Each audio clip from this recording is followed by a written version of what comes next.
कि बिहार में माफिया की हुकूमत है और आम लोगों पर सर्जिकल स्ट्राइक। साल की दिवाली जो है वो आनंद मोहन की तिहाड़ जेल में मनी और वहाँ बिहार सरकार की गर्दन बुरी तरह फंसी हुई है सुप्रीम कोर्ट। इधर अनंत सिंह खड़ा है काले कपड़ों में, जो बहुत ही खूंखार माफिया सरगना है बिहार का, हथियारों का जखीरा है इसके पास, इसने हत्याएं करवाई है, अपहरण करवाए हैं। और ये सज्जन जो चपरासी की मुद्रा में हाथ पैर जोड़ के खड़े हैं, ये बिहार के माननीय मुख्यमंत्री पलटू राम लोग बहुत बुज़दिल हो गए हैं, खौफजदा रहते हैं। कोई माफिया के खिलाफ बोलने के लिए तैयार नहीं रहता है। जो अधिकारी लोग हैं आईएएस आईपीएस भी, जिनसे देश को बहुत उम्मीद रहती है, वो लोग भी ज़्यादातर समझिए कि कायर हो गए हैं। तो मैं एसपी के वेतनमान से सीधे आईजी के वेतनमान में आ गया, मैं कभी डीआईजी के वेतनमान में नहीं। नीतीश कुमार ने जितने ठेके थे सब माफिया को बांट दिए। उसके बाद फिर इन लोगों ने षड्यंत्र करके मुझे समय के पहले रिटायर करा दिया। मुझ पर कोई इल्ज़ाम नहीं था, कोई आरोप नहीं था। नमस्कार, जन अखबार देख रहे हैं आप। मैं हूं आपके साथ प्रतिभा सिंह। अभी हमारे साथ मौजूद है पूर्व आईपीएस अमिताभ दास, और ये अपने बयानों को लेकर काफ़ी सुर्खियों में रहते हैं। इनका जीवन कैसा रहा, इनका जीवनी कैसा रहा, इस सब भी मुद्दे पे बात करेंगे। तो चलिए इनसे बात करके जानने की कोशिश करते हैं। सर, सबसे पहले जन अखबार में आपका बहुत बहुत स्वागत है। जी धन्यवाद, आपका शुक्रिया। जी सर, सबसे पहले मेरा क्वेश्चन रहेगा, फर्स्ट क्वेश्चन रहेगा कि सरकार आपको जबरन रिटायर किया था, इसके पीछे का क्या कारण था? देखिए, मेरी बिहार सरकार से, मतलब ऐसे कहूँ तो नीतीश कुमार से बहुत पुरानी लड़ाई चल रही थी। जब ये रेल मंत्री हुआ करते थे और मैं रेल एसपी हुआ करता था, तभी की लड़ाई थी। तो उसके बाद जब ये सीएम बने नीतीश कुमार, तो इन्होंने बहुत सारे मामलों में मुझे फंसाकर मेरा प्रमोशन रोक दिया था। 10 साल की कानूनी लड़ाई मैंने लड़ी, 10 साल तक लड़ी कानूनी लड़ाई, और अंत में सुप्रीम कोर्ट ने मेरे हक़ में फ़ैसला दिया और तब मुझे प्रमोशन दिया गया। मैं सीधे एसपी के वेतनमान से सीधे आईजी के वेतनमान में आया। ये 2017 की बात है। लेकिन उसके बाद फिर इन लोगों ने षड्यंत्र करके मुझे समय के पहले रिटायर करा दिया। मुझ पर कोई इल्ज़ाम नहीं था, कोई आरोप नहीं था। तो ये कहा गया कि इन्हें लोक हित में रिटायर कराया जाता है, पब्लिक इंटरेस्ट में, है ना। तो अभी मैं कोर्ट में केस लड़ रहा हूँ और मेरा बहुत मजबूत केस है, इसलिए हो सकता है 6 महीने में, साल भर में मैं दोबारा सेवा में लौट जाऊँ। जी सर, आपका जब प्रमोशन हुआ था तो डायरेक्ट आप एसपी से आईजी बन गए थे, और इसके पीछे आपको कोर्ट का दरवाज़ा भी खटखटाना पड़ा था, ऐसा क्यों? जी, जैसा मैंने कहा कि अब मैं आपके दर्शकों को पूरी कहानी बताता हूं तो उनको बात समझने में सुविधा होगी। देखिए, मैं 2001 से 2003 तक पटना का रेल एसपी रहा था और उस समय नीतीश कुमार भारत के रेल मंत्री रहे थे। तो आप जानते हैं कि रेलवे विभाग में करोड़ों करोड़ के रेलवे ठेके दिए जाते हैं। तो नीतीश कुमार ने जितने ठेके थे सब माफिया को बांट दिए थे, है ना। बड़े बड़े बिहार के जो माफिया सरगना थे उनमें बांट दिए थे। तो मैंने विसल ब्लोअर का काम किया था और मैंने उस माफिया का पर्दाफाश किया था। तभी से मैं नीतीश कुमार के, समझिए आप, हिट लिस्ट पर था। और जब ये मुख्यमंत्री बने 2005 में, तो इन्होंने मुझे बहुत सारे झूठे मामलों में फंसाकर मेरा प्रमोशन रोक दिया और उसके बाद 10 साल तक मुझे लंबी लड़ाई लड़नी पड़ी। निचले अदालत से लेके हाई कोर्ट होते हुए मैं सुप्रीम कोर्ट तक गया और अंत में सुप्रीम कोर्ट में नीतीश कुमार को मुँह ही खानी पड़ी। सुप्रीम कोर्ट में मेरे हक़ में फ़ैसला दिया, सारे आरोपों को ख़त्म किया और तब 2017 मेरा प्रमोशन हुआ और 2007 के प्रभाव से हुआ, यानी 10 साल पहले से हुआ। तो मैं एसपी के वेतनमान से सीधे आईजी के वेतनमान में आ गया, मैं कभी डीआईजी के वेतनमान में नहीं रहा। हमेशा आप विवादों में रहते हैं। नहीं, विवादों की बात नहीं है। देखिए, मैं सही बात कहता हूँ, सच्ची बात कहता हूँ और सच्ची बात कहने से मैं नहीं डरता। मैंने डरना नहीं सीखा है। मैं मजाक में कहता हूँ अपने दोस्तों से कि मैंने ज़िंदगी में 2 ही चीज़ें सीखी है, पढ़ना और लड़ना। तो मैं पढ़ते रहता हूँ, अध्ययनशील प्राणी हूँ और लड़ते रहता हूँ, मतलब गलत लोगों से लड़ते रहता हूँ। तो विवादों में मैं नहीं रहा और मेरी लड़ाई से बहुत, आप देखें तो बहुत बिहार का फ़ायदा हुआ है। मैं दर्शकों को बताऊं कि नवंबर 2020 में नीतीश कुमार ने मेवालाल चौधरी को बिहार का शिक्षा मंत्री बना दिया था और मैंने उस पर हंगामा खड़ा कर दिया और मैंने कहा कि मेवालाल चौधरी ने अपनी पत्नी को जलाकर मार डाला था। और वो इतना हंगामा हुआ, इतना विवाद बढ़ा कि मेवालाल चौधरी को शिक्षा मंत्री बनने के 2 घंटे के अंदर इस्तीफ़ा दे देना पड़ा। तो इस तरह से एक गलत व्यक्ति को मैंने शिक्षा मंत्री के पद से उतरवा दिया। दूसरी बात मैं दर्शकों को बताऊं कि 2-3 साल पहले बिहार सरकार पटना की जो खुदा बख्श लाइब्रेरी है, ऐतिहासिक लाइब्रेरी अशोक राजपथ पर, उसको तोड़ने के लिए निकली थी। उस पर मैंने बहुत हंगामा खड़ा किया और मुझे जो पुलिस पदक मिला था राष्ट्रपति से, वो पुलिस पदक भी मैंने राष्ट्रपति महोदय को वापस लौटा दिया। तो उसके बाद वो इतना बड़ा मामला हुआ कि अंत में सरकार को पीछे हटना पड़ा और खुदा बख्श लाइब्रेरी को सरकार तोड़ नहीं सकी। तो इस तरह से मैं एक मजबूती के साथ मुद्दों को उठाता हूँ।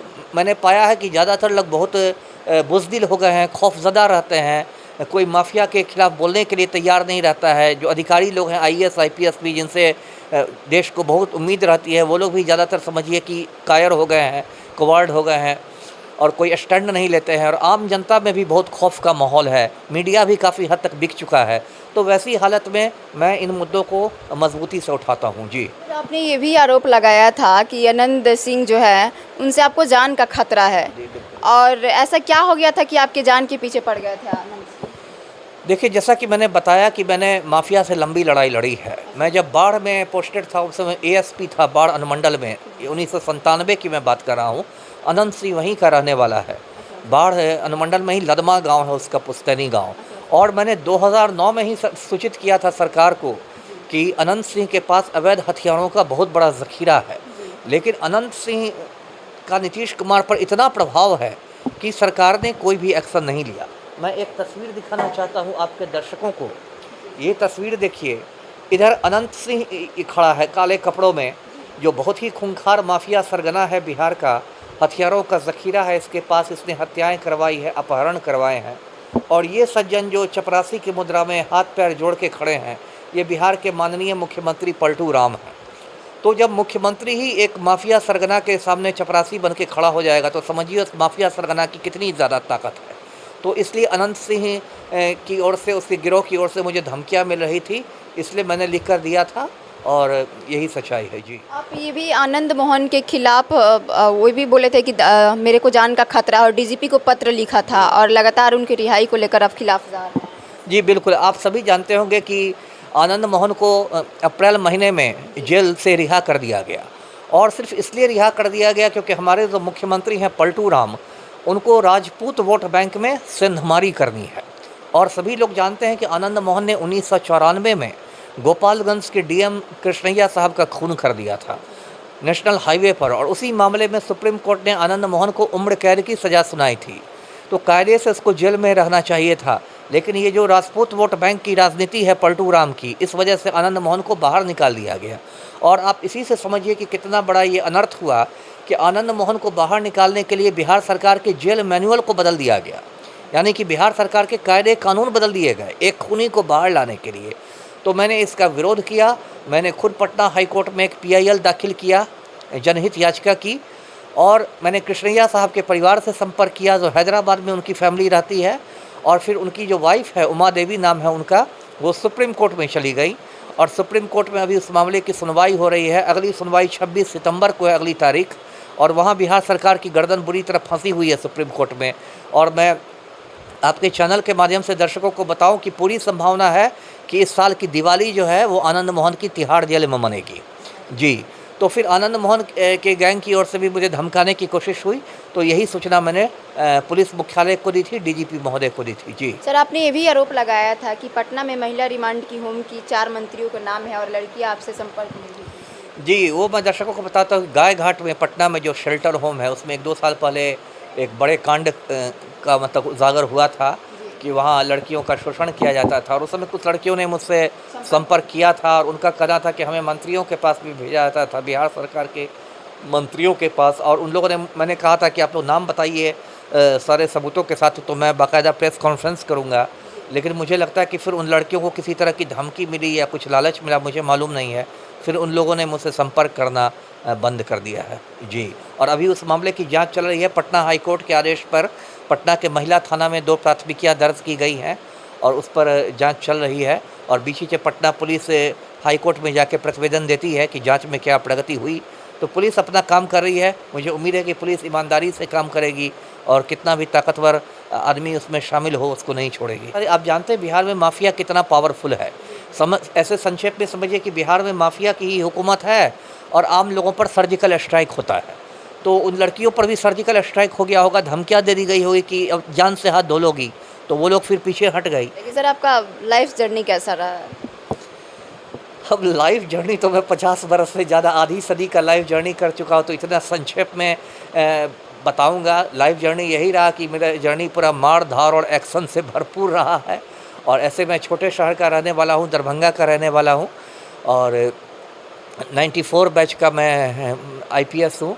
और मैंने मतलब ऐसे आप कह सकते हैं कि ज़िंदगी में काफ़ी पापड़ बेले हैं मैंने, और जब मैं तैयारी करता था आज से 30 साल पहले, तो उस समय दरभंगा में बिजली मुश्किल से 3-4 घंटे रहती थी। तो उस हिसाब से मैंने कहीं कोचिंग नहीं की, किसी कोचिंग इंस्टीट्यूट में मैं नहीं गया। और दर्शकों को जानकर आश्चर्य हुआ कि पहली बार मैं दिल्ली गया था जब यूपीएससी का इंटरव्यू कॉल आया था, तब मैं पहली बार दिल्ली गया था। और मतलब बिहारी लहजे में कहें, फर्स्ट अटेम्प्ट में निकल गया। जी, मैं फर्स्ट अटेम्प्ट में ही बन गया था। और बिहारी लहजे में कहें तो दिल्ली में मैं बिल्कुल अकबका गया था, क्योंकि छोटी जगह से गया था, उतने बड़े महानगर में तो बिल्कुल चकरा गया था। और लेकिन मुझे इंटरव्यू में पूरे हिंदुस्तान में उस साल हाईएस्ट नंबर आया था। धौलपुर हाउस में इंटरव्यू हुआ था, जहाँ यूपीएससी का मुख्यालय है, और फर्स्ट अटेम्प्ट में ही मैं आईपीएस बना। और मेरा इतना ऊंचा रैंक था आईपीएस में कि मुझे होम कैडर ही मिला। मैं बिहार का रहने वाला हूँ, मैंने बिहार कैडर मांगा और वही कैडर मुझे मिला। तो मुझे इसका संतोष है कि मैंने जितने दिन भी नौकरी की और आज भी नौकरी के बाद भी मैंने कभी अपने उसूलों पर समझौता नहीं किया और हमेशा फ़ाइट करता रहा। ज़्यादातर आईएएस आईपीएस तो मतलब मैं क्या कहूँ, बिक जाते हैं, अपना ज़मीन बेच देते हैं, ईमान बेच देते हैं, 2 नंबर का पैसा कमाने लगते हैं, लूट खसोट मचा देते हैं। लेकिन मैं उनसे अलग रहा। आज भी मैं बहुत सिंपल लाइफ जीता हूँ। मैंने शादी नहीं की है, अकेले मैं रहता हूँ, 2 कमरों का फ्लैट है मेरा, और बहुत आराम से रहता हूँ, बहुत सादगी से जीता हूँ और माफिया से लड़ता हूँ। जी। सर, शादी मतलब नहीं करने का क्या रीज़न है?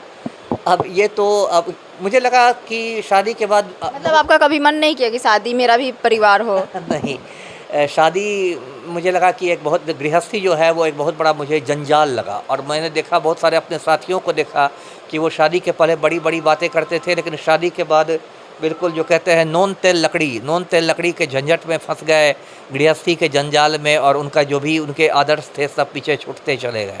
तो मैंने सोचा कि खुद को गृहस्थी के जंजाल से दूर रखा जाए, वो अच्छा है।